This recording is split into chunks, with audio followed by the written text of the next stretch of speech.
eu não quero lembrar que na área da ciência e tecnologia, menos de 0,5% do orçamento. Ou seja, este quadro mostra claramente que todas as prioridades mantidas, instaladas pela direita mais truculenta e reacionária, foram mantidas pelo governo Lula com uma operação paralela competente que tem a ver com aquela frase inicial. A frase inicial corresponde a quê?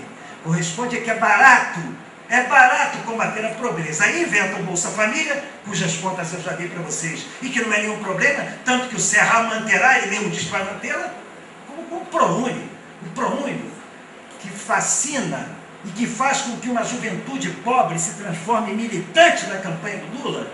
Não é algo que foi feito para os pobres irem para a universidade, porque se fosse para isso, era mais importante abrir concurso para as universidades públicas, aumentar o quadro de professores e criar novos turnos. Não. O ProUni foi criado para aliviar a sonegação de impostos que as chamadas fundações privadas do ensino superior tinham em relação ao governo. Para resolver essa parada, para eles não quebrarem, vão inventar o ProUni, que é o governo banca a mensalidade das pessoas das categorias mais necessitadas. As categorias mais necessitadas, claro que veem isso como uma festa, evidentemente, porque vão estudar à noite na universidade particular, melhoram a sua qualidade de vida. Lula fica bem com os donos dessas faculdades privadas, com os quais vão obter financiamento de campanha para seus candidatos em função daquilo que eles deixam de pagar de imposto por conta do ProUni, e estamos todos conversados.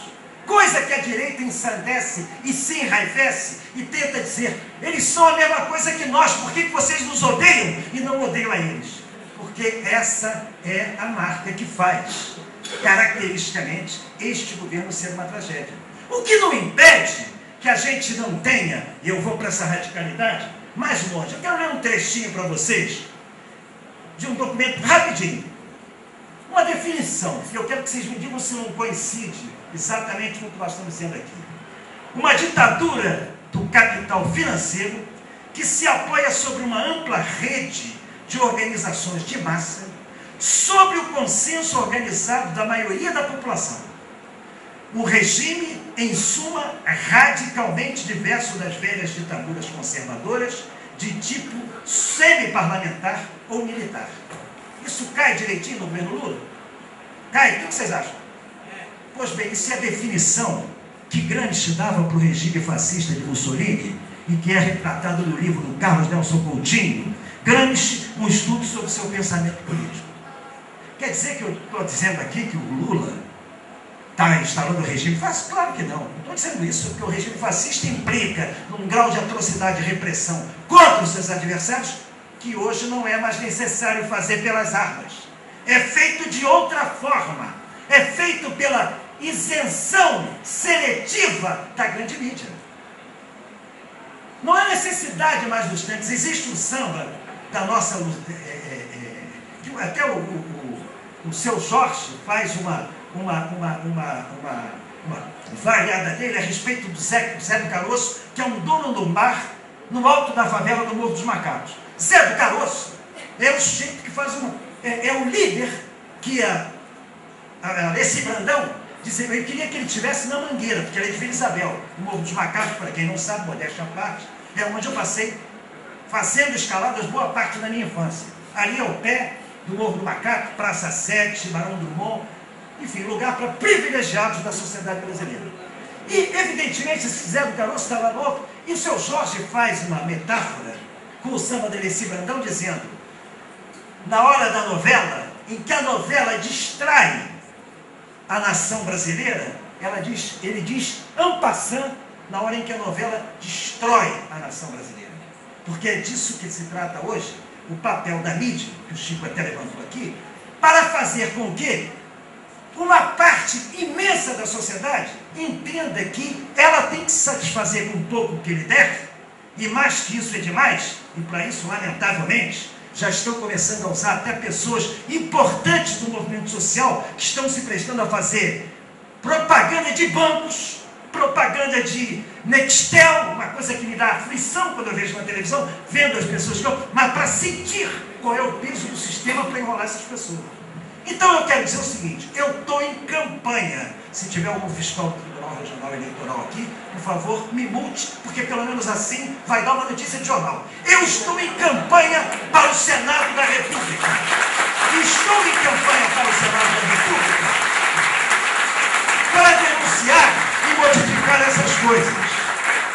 E é verdade, eu só tive um projeto aprovado como deputado. E teve um pilantra, um deputado pilantra, que na hora que eu estava defendendo, esse projeto foi aprovado consensualmente. Você que foi deputado, parlamentar, sabe que deputado não aprova projeto, deputado vota projeto executivo. E eu consegui aprovar porque era um óbvio, que era o que foi o pioneiro do Estatuto da Terceira Idade, que dava direito aos cidadãos com mais de 60 anos de terem prioridade nos julgamentos do Poder Judiciário, em função principalmente das demandas da Previdência. E, evidentemente, isso era feito por conta, já era um desdobramento do nosso buraco do Lume, onde as pessoas me procuravam, etc. Bababá. Então, eu apresentei esse projeto, terminou aprovado consensualmente, e todo mundo tirou casquinha. Veio para o microfone para me elogiar, dizer que estava solidário, e etc. Aí teve um deputado que pegou o microfone para dizer o seguinte: olha, eu quero louvar este projeto, mas sou obrigado a registrar nos anais que o deputado Milton Temer está legislando em causa própria. João Batista Babá, meu companheiro de campo, João Batista Babá, que foi um dos mais valentes, que enquanto eu estive no Congresso, um dos mais valentes, brilhantes e combativos parlamentares, o que prova algo que o nosso Lênin, agora que nós estamos entrando em período eleitoral, marcava nos seus textos os momentos mais radicais do descenso do movimento bolchevique depois da Revolução de 5. Nós temos obrigação de participar da disputa eleitoral e se eleger, transformar os nossos parlamentares em porta-voz de algo que certamente não será o gerador da revolução, mas que será o gerador de consciência da necessidade da revolução nos espaços que a gente puder ocupar. E isso eu quero dizer que eu tive orgulho de fazer junto com o Babá, tive orgulho de fazer junto com o Ivan Valente, não fiz junto com o Chico, porque sou uma geração mais velha. E não fiz junto com o Plínio, porque sou uma geração muito mais nova. Mas eu quero dizer a vocês que isso, quando eu digo carregando uma tinta fundamental. Plínio é um dos principais responsáveis por esse Milton Temer estar aqui hoje, porque quando eu saí caçado como oficial de marinha, em 1964, eu tinha várias referências. Eu já disse isso, mas eu quero repetir porque eu acho importante. É importante na história do Brasil ficar registrado isso. Eu tinha várias referências no Congresso. Eu seguia política. Eu, evidentemente, era uma liderança diferente. Só foram caçados 3 tenentes na minha turma de 200. Diferentemente do Exército, Dornelles, na Marinha, o reacionarismo era brutal. Então, evidentemente, eu tinha referências. E essas referências no Congresso, uma delas era esse democrata cristão aqui, de esquerda, que naquela ocasião não só apoiava o governo João Goulart pela legalidade, mas era fundamentalmente um dos principais batalhadores das reformas propostas pelo governo João Goulart.